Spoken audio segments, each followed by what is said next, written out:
bangun jam 11 bangun, habis itu jam 2 udah ngantuk. Iya, anjir. Gila kan. Gue mau nanya aja deh, apa namanya masalah lu kan sekolah berapa kali lo? Sekolah berkali-kali gue, tapi kagak S2 anjing. Gue mau nanya lu tentang ekonomi sekarang yang terjadi lah di Indonesia, di dunia nih sedang apa sih? Lu kan semalam juga apa namanya lu iniin di IG malah kan apa namanya ngepost boba ada grafik boba tuh turun, grafik boba naik, minyak turun ya kan. Iya. Maksud lu tuh apa gitu? Apa sih yang sebenarnya terjadi gitu? Itu kasusnya di Singapura sih. Sebenarnya sebelum masuk ke situ sebenarnya yang bermasalah tuh minyak di Amerika doang sebenarnya. Karena di Amerika siapa namanya? Lupa gue nama perusahaannya. Yang Texas Tech ya pokoknya perusahaan Amerika itu dia ini milih antara nutup tambang, stop tambangnya apa udah ini dijual tapi gue bayarin, lu kalau mau beli gue bayarin. Tapi mereka udah gak ada storage tapi operasi jalan, cuman bensin nggak laku dia. Artinya jadi kayak lu ngambil lu produksi tetap tapi gudang lu udah kepenuhan gitu ya. Iya, produksi tetap, cuman sekarang ya siapa pesawatnya udah nggak terbang. Semua ya. Mobil, Uber, gue rasa juga nggak semua beroperasi kan. Ya. Misalnya tergantung negara bagian, terus ya itu udah nggak ada yang konsumsi lagi. Tapi itu hanya terjadi di Amerika minyak ini atau gimana? Sebenarnya untuk kasus ini sebenarnya di Amerika doang. Cuman kan kalau Indonesia tuh, gue lupa deh, Indonesia tuh beli minyak tuh bukan di perusahaan Amerika ini. Lupa gue namanya. Tapi kan secara apa namanya? Turun juga. Jadi seluruhnya sebenarnya juga ya pasti berdampak juga gitu ya. Iya, berdampak ini bakal. Sebenarnya nggak cuma minyak sih, semuanya bakal berdampak. Iya. yang interesting menurut gue adalah itu di bawah 0. Maksudnya apa sih itu? Nah, di bawah 0 itu gara-gara kan udah gak ada storage nih. Minyak jalan, cuman lu nggak bisa ini. Nah, perusahaan itu tuh gimana caranya ini barang yang udah lama, barang-barang minyak yang udah ditambang lama tuh keluar secepat mungkin. Nah, caranya ngeberi insentif ke konsumen buat, nih, lu ambil minyak gua, tapi gua bayar. Artinya ambil minyak gua, tapi gua bayar. Artinya ya, lu ngasih barang yang apa ya, barang yang udah ya bukan bekas lah, udah lama lah. Udah hampir basi gitu kan. Terus lu bayar orang yang mau belinya gitu. Iya, masalahnya kalau gue baca di artikel katanya nutup tambang di Amerika, nutup tambang tersebut itu lebih costly buat ngebuka lagi ntar daripada mending gue bayarin aja ketimbang gue harus nutup terus buka lagi nanti kalau udah pandemi kelar, mending dibayarin katanya. Tapi kan sekarang kita ya tadi lo bilang lebih costly kalau misalkan mereka tutup. Tapi kan sampai saat ini pun kita kan juga nggak bisa apa namanya kayak prediksi itu sampai kapan kan? Iya, maksudnya ini bukan kayak 2008, bukan kayak 2008, bukan kayak gue juga pengen tanya sama lu. Bukan kayak 1930. Kan jauh banget gitu. Perbedaannya jauh banget 2008 sama recession kali ini tuh sebabnya beda gitu kan. Sebabnya bahkan bukan kesalahan manusia itu sendiri. Nah, iya itu dia makanya. Selain minyak nih Rick, menurut lu yang bakal parah juga tuh apa sih? Apakah apa namanya kayak ya household goods kayak gitu juga akan kena, yang parah ya, ya semuanya kan pasti kena, tapi yang parah tuh menurut lu bakalan apa? Household tourism sih paling parah menurut gue sekarang. Tourism ya, semua tourism service, entah itu pesawat, hotel, pokoknya semua bisnis yang butuh kehadiran manusia itu bakal hancur sih. Ya, dan ya bisnis real estate di Amerika lagi gila-gilaan, lagi naik gila, terus kemarin tuh katanya tuh beberapa tahun lalu pas Trump ini sempat turun, makanya orang-orang berani kreditnya maksudnya yang turun. Jadi orang berani gue kredit lah, ntar gue Airbnb-in. Ya interest mau turun ya kan? Interest turun waktu itu kan, terus pada mortgage. Nah sekarang ini siapa yang mau nginep di Airbnb aja? Pasien corona dititipin di Airbnb, enggak dong? Iya. Tapi apa ya? Dengan segala apa namanya ya, lu bilang tadi masalah di Amerika real estate bakalan kacau balau, minyak juga udah kena. Kalau lu lihat langkah yang diambil sama mereka apa sih dan bedanya apa sih sama kita kalau menurut lu? Karena menurut gua, ini gua bukan berbicara dari segi ekonomi ya, tapi berbicara dari segi apa ya? Cara penanggulangan di luar sisi ekonomi menurut gua beda banget gitu antara ya Amerika, ya kita berbicara nggak usah Indonesia dulu lah, Amerika sama Inggris aja udah beda banget gitu cara penanggulangannya beda. Menurut lu Amerika nih secara ekonominya sekarang menurut lu apa yang perbedaan Amerika sama dunia sama Indonesia tuh apa menurut lu? Apa ya? Gue sebenarnya belum terlalu tahu kan gue akhir-akhir ini lagi belajar perekonomian Southeast Asia kan soalnya. Jadi gue Amerika agak kurang ngerti, tapi menurut gue lihat Trump tuh gara-gara kemarin sih, gara-gara yang trade war sama Cina, jadi sekarang ambisius banget kan kemarin, ekonomi jalan terus. Nah, kan Cina udah recover, Amerika mikir kan, anjir kalau udah recover kalah dong otomatis Amerika, kalah dong kalau mereka new restart. Akhirnya mereka ekonomi tetap dijalanin, tapi kan gimana ekonomi jalan cuman nggak ada yang lakuin karena ada lockdown kan susah juga gitu maksud gue. Tapi lo udah tau belum? Gue tadi ngecek apa interest rate US itu udah 0% sekarang, udah di angka 0%. Iya, ya. Jadi mungkin kebijakan biar. Nah, jadi dari bulan Januari, gue udah apa namanya ya coba, gue udah ngikutin berita ini sebenarnya, berita masalah COVID ini sebenarnya udah lumayan lama. Gue bahkan mungkin dari Desember gue udah tahu ada virus kali. Cuman jadi gue panik duluan waktu itu. Gue panik duluan, Januari gue panik, Februari gue panik, kalau ke kemana-mana gue panik, ke Bandung gue panik, gue juga sempat ke Jogja waktu itu tuh. Gue udah tahu tuh. Itu gue udah tahu tuh ada virus. Jangan gitu, Ces. Gue berangkat ke Malaysia, gue agak ini mantep juga nih kalau gue ambil sono pulang dong. Pas saya minggu pertama gue mau mulai kuliah itu ditunda, katanya kita tunda dulu ya kuliahnya seminggu. Gara-gara coronavirus. Iya, makanya masih 50 tuh case-nya. Ya gue ngeliatnya kayak di seluruh dunia udah mulai apa namanya, udah mulai ngambil langkah terhadap si COVID ini. Tapi kan di Indonesia kayak belum ada apa namanya, belum ada pasien apa segala macam.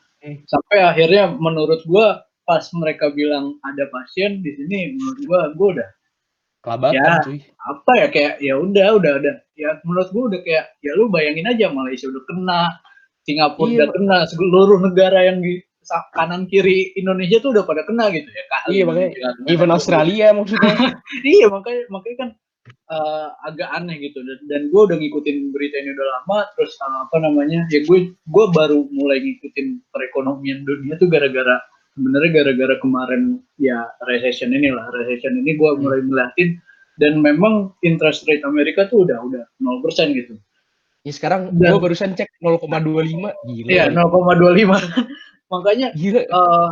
Apa ya? Ya menurut gue dari Amerika mereka baru mulai pulih dari 2008 waktu itu, baru sampai angka 2% kalau nggak salah. Iya, tapi cepet sih termasuknya, maksudnya tiba-tiba orang konsumtif lagi gitu, nggak nyampe 5 tahun.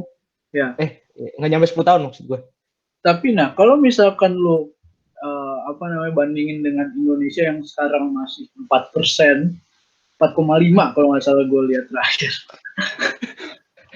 Gimana sih, maksudnya gue nggak ngerti apa yang mau dilakuin Indonesia menurut lo apa yang akan dilakukan Indonesia untuk, maksud gue kita tuh masih beberapa minggu mungkin di belakang apa namanya Amerika.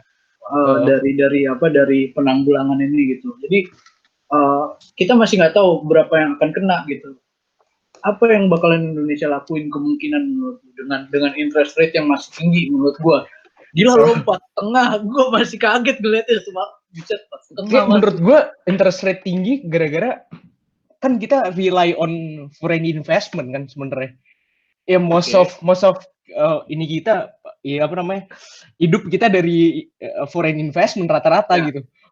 Kalau misalkan kayak Amerika kan maksudnya lokalnya udah bagus nih gara-gara Trump, harus gue akuin Trump secara perekonomian bagus banget Amerika. Harus gue akuin ya. Dan anyway Trump bakal jadi lagi. Kayaknya sih begitu. Kayaknya sih begitu.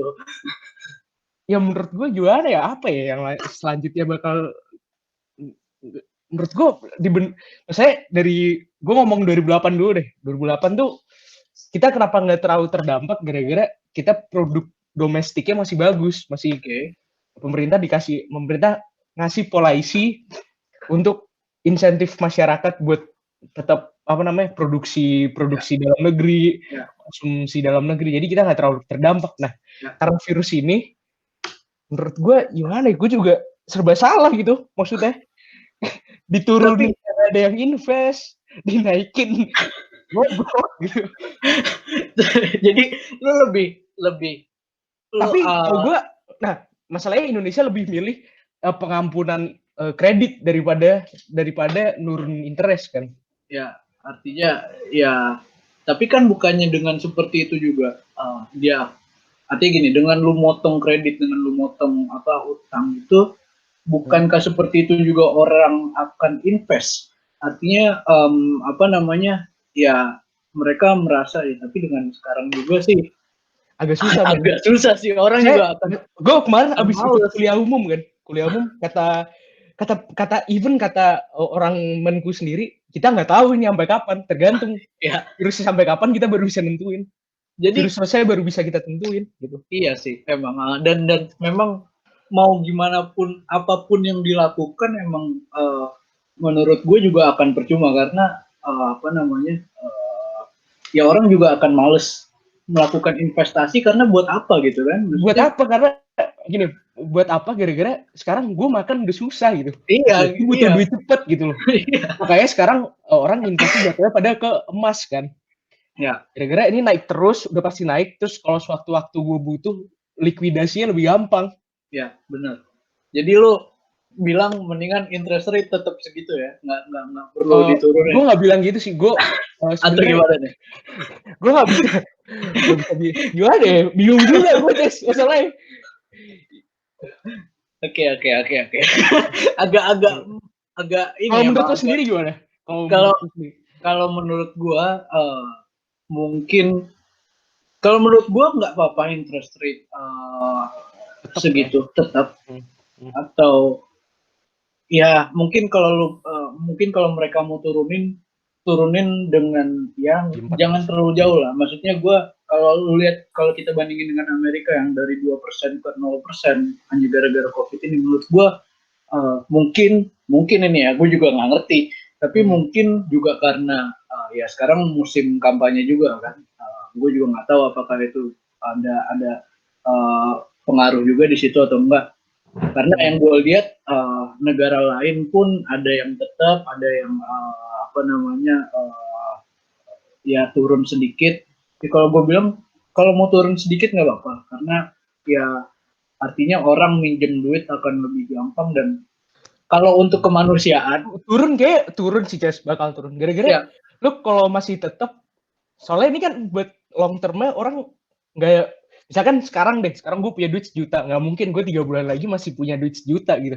Secara konsisten kan pasti kita ujung-ujungnya minjem, butuh cepet, gara-gara emang pengen makan gitu. Kerja gimana men, nggak bisa kerja sekarang, susah. Ya makanya, tapi dengan kita menurut gue dengan interest yang turun, yang terlalu turun drastis, terlalu juga, ya menurut gue orang akan cenderung minjem semua, karena memang ya berarti gue balikinnya kan tinggal sedikit, nggak perlu banyak gitu. Ya menurut gue juga bakalan ngaruh setelah after effect-nya. After effect-nya bubble sih.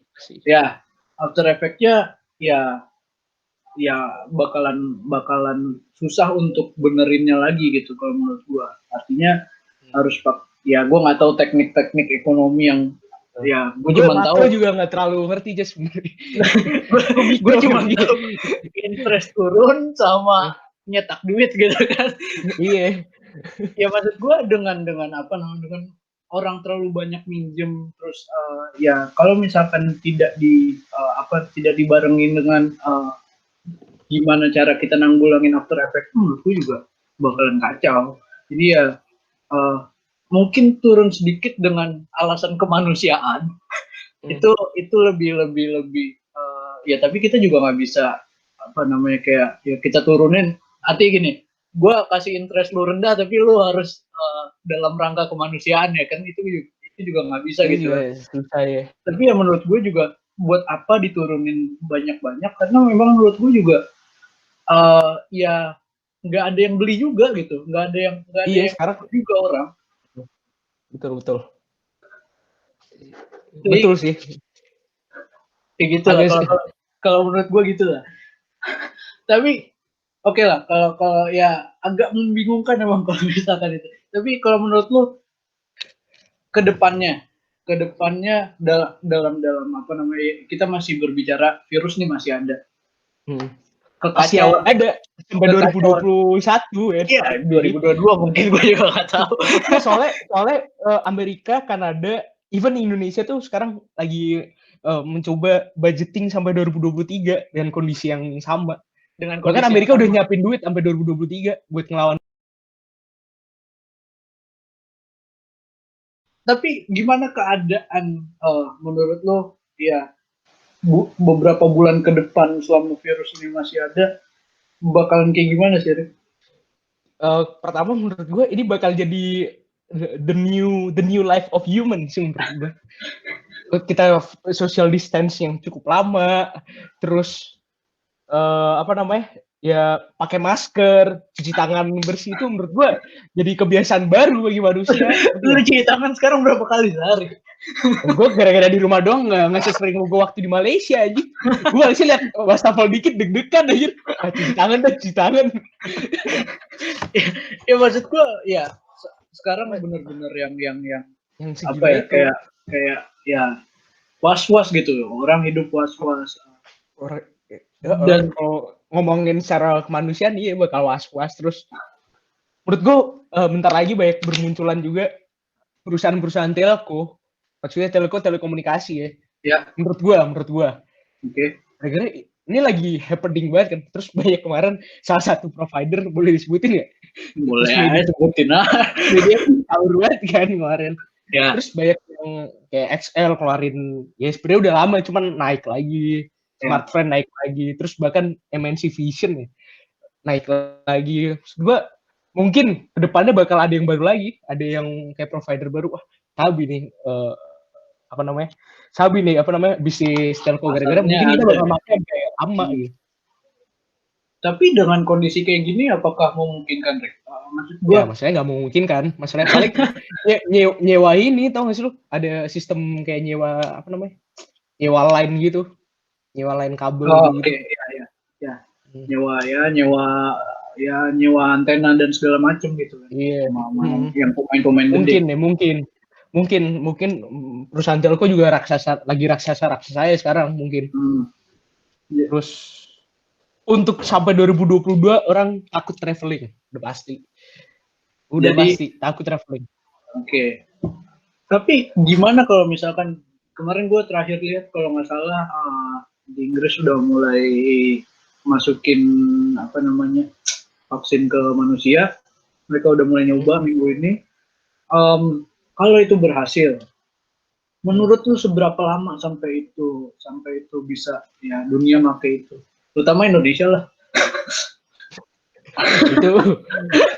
Itu terakhir susah.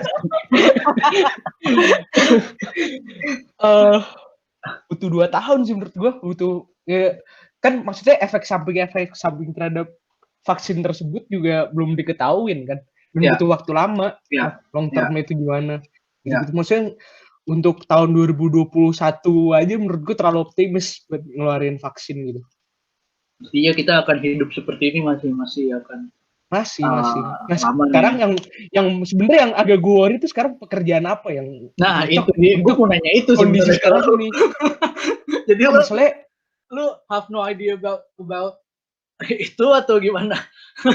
Iya, gue bingung. soalnya gue gimana ya maksudnya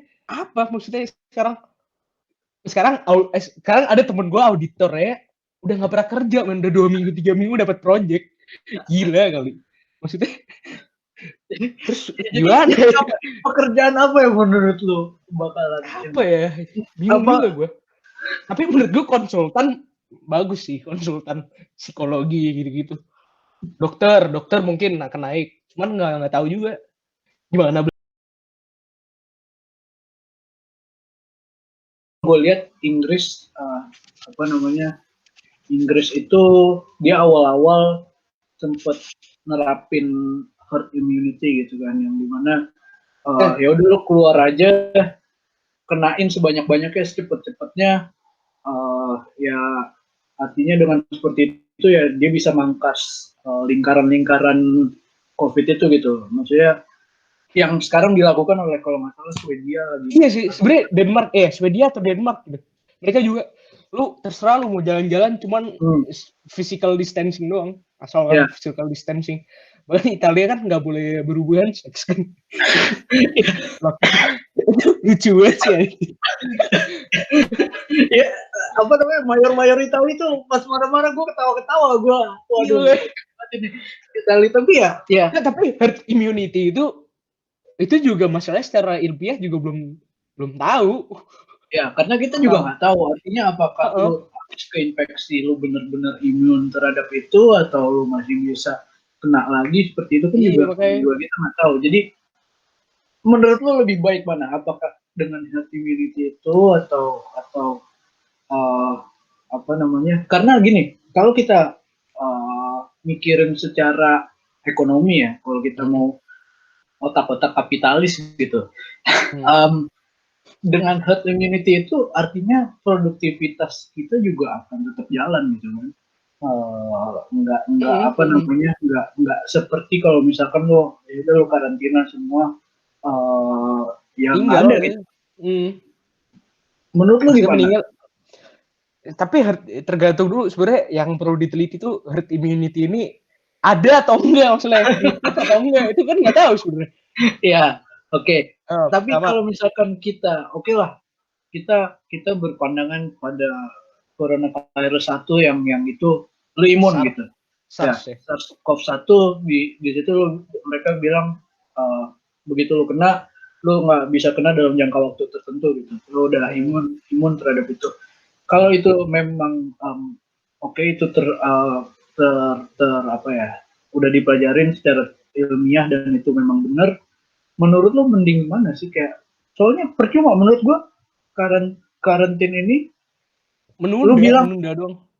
Iya, maksudnya menunda tapi maksud gua percuma gitu. Orang tetap akan keluar, orang akan tetap perlu keluar, orang berkebutuhan, makan segala macem, orang nyari kerja juga di luar dan ya menurut gua mendingan sekalian ya udah lu sok aja keluar tapi ya expect angka kematian naik dan segala macam tapi ya udah deal with it gitu tapi ekonomi kita jalan dengan itu kan maksudnya ya perekonomian jauh lebih akan berjalan produktivitas segala macam dibanding dengan karantin. Kalau menurut lu gimana, Rick? Kalau menurut gue gimana ya? Tapi menurut gue sekarang sebenarnya yang perlu ini dulu sebenarnya kapasitas hospital itu sendiri kalau misalkan kita ngandelin herd immunity nih. Ya. Kapasitas misalkan tiba-tiba caur nih. Ya. Orang kagak punya imun nih orang Indo nih misalkan. Ya. Maksudnya agak melumpuhkan apa namanya? Nah, menurut gue Swedia sama Inggris itu berani herd immunity mungkin kapasitas hospitalnya layak pertama, kedua mungkin di sana penduduknya nggak sebanyak kita sih, tapi sebenarnya banyak, cuman mungkin mereka misalkan dikasih physical distancing gitu, jadi nurut aja gitu. Ya gimana Ratu Elizabeth bro kalau di UK Nabi Muhammad aja. Nah pertama itu, kedua tapi di sisi lain lu kalau misalkan karantina terus ekonomi lumpuh dan sekarang kalau misalkan ekonomi lumpuh yang di karantina nggak bisa makan gitu maksudnya. Iya, benar. Benar loh. Tapi masalah, lu dulu deh. Gue mau nanya lagi gue. Oh, apaan? Ya, kalau misalkan katakanlah nih, oke, virus selesai, dunia aman nih, dunia aman. Apa yang akan booming langsung benar-benar ya booming gitu? Apa yang akan bahkan mungkin bubbling atau gimana? Apa yang pasar apa sih yang menurut lo bakal itu? Apa ya? Kesehatan menurut gua. Jadi orang pada sadar kesehatan. Mungkin ya. Pertama, yang pasti pertama kalau vaksin keluar, yang bakal bubbling itu vaksin itu sendiri. Bakal bubbling. Kedua, apa ya yang pertama bakal gue nggak bisa nentuin yang pertama bakal bubbling apaan, tapi yang jelas yang terakhir akan bangkit tuh tourism. Itu terakhir menurutmu? Itu terakhir, paling terakhir. Sekarang orang kelar corona, ya kali pikirin liburan anjing. Sampai duit anjir abis karantina. Tapi kan orang stres sekarang kan, maksudnya. Ya, namun stres karena nggak punya duit. Sempat jalan-jalan dong. Ya benar sih lo. Udah pasti tourism udah pasti belakangan. Yang pertama minyak apa gimana ya? Minyak menurut lo minyak? Konsumsi minyak mungkin akan bubble juga ya? Mungkin. Gara-gara semua udah mulai nih, gedung-gedung udah mulai jalan, mobil-mobil udah pada mulai berjalan. Mungkin akan naik lagi, pulih sendiri ya. Cuman itu tadi sebenarnya pandemik ini tuh kapan selesai ya untuk memulihkan hal tersebut gitu. Nggak ada yang tahu ya. Nggak ada yang tahu. Kalau bubbling, gue masih bingung sih. Yang bakal bubbling pertama apaan? Oke. Oke, lo gue minta saran kalau misalkan ada investor nih. Investor mau main nih. Sekarang kan katanya, wah, main deh sekarang. Lu main forex ya? Lu mainnya di forex? Atau main di tempat lain juga? Gue main Bitcoin sekarang. Oh gila. Ya, oke. Ya, menurut lu kalau misalkan investment sekarang ini gimana sih? Mending nggak usah, mending invest sekarang? Gue dapet ini sih. Oh, lu udah selesai belum pertanyaan? Udah. Nah, kalau kata insider ya, kata teman gue yang insider yang kerja di apa sih namanya kayak broker gitu katanya, untuk new user menurut dia, maksudnya yang pertama kali, gue pengen investasi sekarang. Nah, ini sekarang waktunya. Oke. Nah, yang sekarang bermasalah itu orang yang udah invest, sama yang lagi invest, yang lagi bermasalah. Kalau yang belum invest mah sekarang lagi untung-untungnya lu. Lagi jatuh-jatuhnya. Lu nunggu 2 tahun juga lu udah kaya banget lu. Katanya. Cuman yang sekarang orang yang udah terlanjur kecemplung atau udah nimbun di tanah, agak ini sih. Udah pasti boncos. Terus recovery bakal lama karena misalkan ya dia beli 5.000 nih, sekarang misalkan udah 1.000 nih. Untuk naik ke 5.000 lagi itu butuh berapa tahun? Setelah pandemi ini kan belum setahun, mungkin belum tentu gitu. Ya, benar. Untuk memulihkan hal tersebut. Tapi tempatnya di mana, Rek? Apakah lo harus main di forex atau lo harus main di stock atau lo harus main di Bitcoin, kata lo kan? Stok sih menurut gue. Gara-gara sekarang forex gak ada yang aman, maksudnya. Sekarang mungkin Amerika terlihat naik. Ya. Sebenarnya mereka bentar lagi juga kocar-kacir gitu maksudnya. Ya gue ngeliat dengan maksudnya GDP pasti turun, semua negara GDP semua turun. Bahkan sekarang yang masih ekspektasi untuk tumbuh, bahkan Indonesia masih tumbuh, India tumbuh, Cina masih plus. Itu benar nggak? Iya benar. Gue kemarin ikut kuliah umum kan. Beberapa Brazil masih plus. Kebanyakan yang minus itu yang produksi domestiknya kurang gitu. Kalau Indonesia, Cina, India kan memang tenaga murah ya. Banyak ini pangan, soalnya banyak sini kan. Iya, pangan banyak. Sebenarnya bersyukur juga sih kalau di Indo. Berarti lu lebih nyaranin main di stok tadi? Sama di forex? Main di stok, tapi lu harus tepat. Jangan main di forex ya, kata lu tadi. Jangan main di forex.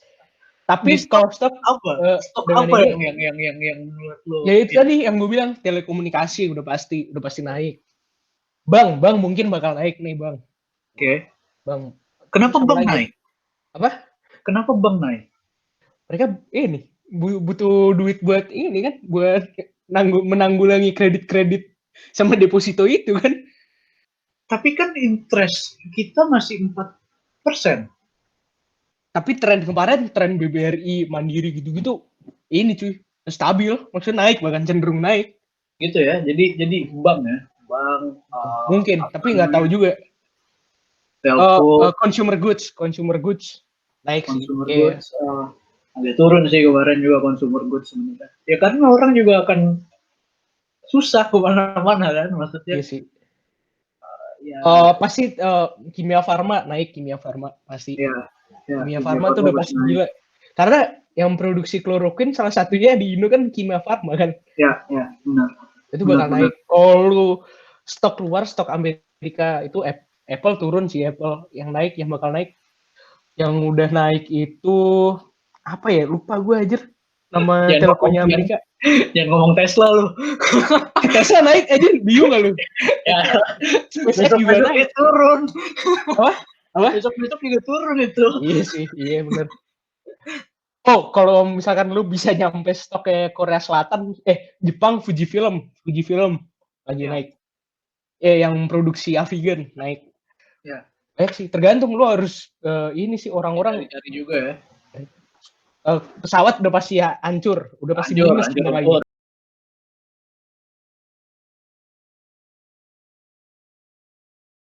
HP bakal turun menurut gue. Kenapa tuh? Di Cina kebanyakan factory juga masih pada close kan. Maksudnya even Apple kan apanya dari Cina kan. Maksudnya mungkin dari dia apa ininya dari Cina. Kalau di sana stop ya kemungkinan nggak bisa produksi HP. Ya, benar loh. Ya. Contohnya, artinya ya emang lebih cenderung main aman. Kalau mau main aman berarti main di bank. Di bank tuh pasti aman. Blue chip pasti aman gitu. Blue chip bank aman. Dan menurut lo nih, kapan masukinnya? Apakah sekarang atau lu nunggu beberapa minggu ke depan, nunggu masih keadaan ini? Mumpung terpuruk sih mending tapi menurut teman gue sih udah agak telat, cuman masih menguntungkan untuk sekarang. Karena menurut gue baru masukin minggu lalu dan turun cuy, masih turun dan sampai hari ini gue kayaknya masih turun terus nih, masih mungkin ini gue mau masukin lagi tapi gue masih mikir apakah gue masih ngeliat keadaan, terutama karena di Indonesia menurut gue ini masih akan beberapa minggu lagi lah baru akan stabil, paling enggak turunnya nggak terlalu jauh. Abis Lebaran kalau lu mau stok ini lagi atau sebelum naik Lebaran turun tuh? Abis Lebaran naik turun, maksudnya turun ya. Jadi kalau mau beli maksudnya tuh antara abis Lebaran, sebelum Lebaran apa abis Lebaran ya? Gitu. Sebelum Lebaran, kalau mau consumer good sebelum Lebaran. Tuh, tapi naik dong. Ini naik maksudnya consumer good sih. Apa ya? Bang juga butuh duit emang sebelum Lebaran kagak kayak. Bingung sih gue. Kalau dulu sih butuh dia buat nuker duit. Iya juga. Kalau sekarang nggak tahu nggak. Aduh. Ya apa ya? Ya. Jadi menurut lu kapan? Sekarang masih oke. Sekarang masih sih. Apalagi apalagi maksudnya apa ya? Susah juga sih just memprediksinya. Maksudnya nggak tahu deh. Pertama korbannya kan masih naik terus nih. Korbannya masih naik terus. Dan gue nggak tahu itu maksudnya PSBB sampai kapan. Bahkan diperpanjang kan, setahu gue di Jakarta diperpanjang kan. Ya pasti, mau gimana? Iya makanya ya agak susah. Ya lu kalau lihat di mana ya, di Indonesia mau gimana ngeceknya susah. Lu kalau mau invest emas cuy. Lagi gila, bahkan diprediksi sampai 3.000 bentar lagi, $3.000. Gitu. Iya. Jadi emas aja nih ya. Kalau mau emas, kalau mau udah pasti naik, kalau emas udah pasti naik. Tapi bukannya, ini gue nggak tahu ya, gue bener apa enggak, tapi bukannya kemarin emas turun. Enggak cuy, naik terus, ini belum pernah turun semenjak lockdown ini. Bahkan ini tertinggi deh setahu gue. Sekarang ini era tertinggi emas sih, setahu gue. Berarti kalau gue invest sekarang, kalau kita invest sekarang emas, harganya lagi tinggi dong. Iya. Tapi bakal ada yang jalan nggak maksudnya? Ntar bakalan apa namanya pecah. Mungkin bisa akan pecah sih menurut gue. Tapi nggak dalam dekat ini, soalnya sekarang orang butuh investasi yang aman dan itu emas. Karena emas doang ya. Tadi likuidasinya mungkin gampang. Terus ya maksudnya nggak terpengaruh apa-apa gitu emas. Terpengaruhnya cuma terpengaruh dengan politik Timur Tengah. Di Timur Tengah lagi aman banget kira-kira lockdown ada ribut-ribut. Santai ya. Santai banget. Iya. Oke. Kalau gue sih gitu sih, Rick. Gue pertanyaan gue habis sebenarnya. Gue pengen nanya. Gimana kalau menurut lo invest apaan? Bro, gue udah gak ada invest nih. Kalau menurut gue sih apa ya? Menurut gue kalau gue pribadi, ada bocah. Bang. Apa namanya? Ya kalau menurut gue, kalau invest masih akan kalau menurut gue akan safe kalau nunggu dulu. Nunggu sampai paling enggak apa ya? Karena menurut gue nih containmentnya Indonesia kacau balau nih, nggak jelas, nggak jelas. Singapura nih, kan gue nitip duit ya sama nitip duit, maksudnya buat stok di Singapura itu juga hancur banget anjir. Iya makanya. Hancur stok Singapura, gila. Iya pasti narikin, karena gini loh, lu mau seorang pemain lama, pemain baru, lu udah nggak bakalan ngeliat rugi untung di sini, karena lu pasti bakalan narik duit dulu karena gue cash kan buat makan. Iya, makanya ya karena menurut gue mendingan tunggu dulu sebentar lagi, tunggu sampai paling enggak, kalau gue pribadi gue akan lihat angka infeksi itu sampai sekitar 30% lah dari angka Jakarta paling enggak. Banyak orang di Jakarta 30%. Ketika itu udah kena di 30%, mungkin akan lebih mulai invest pada waktu itu, mungkin akan lebih safe, karena menurut gue sekarang harganya masih akan turun terus gitu. Kalau di bagian mananya, kalau menurut gue ya pasti customer goods itu pasti, consumer goods itu pasti aman gitu kan. Ya karena mau nggak mau kehidupan kita kan kita butuh itu gitu. Iya.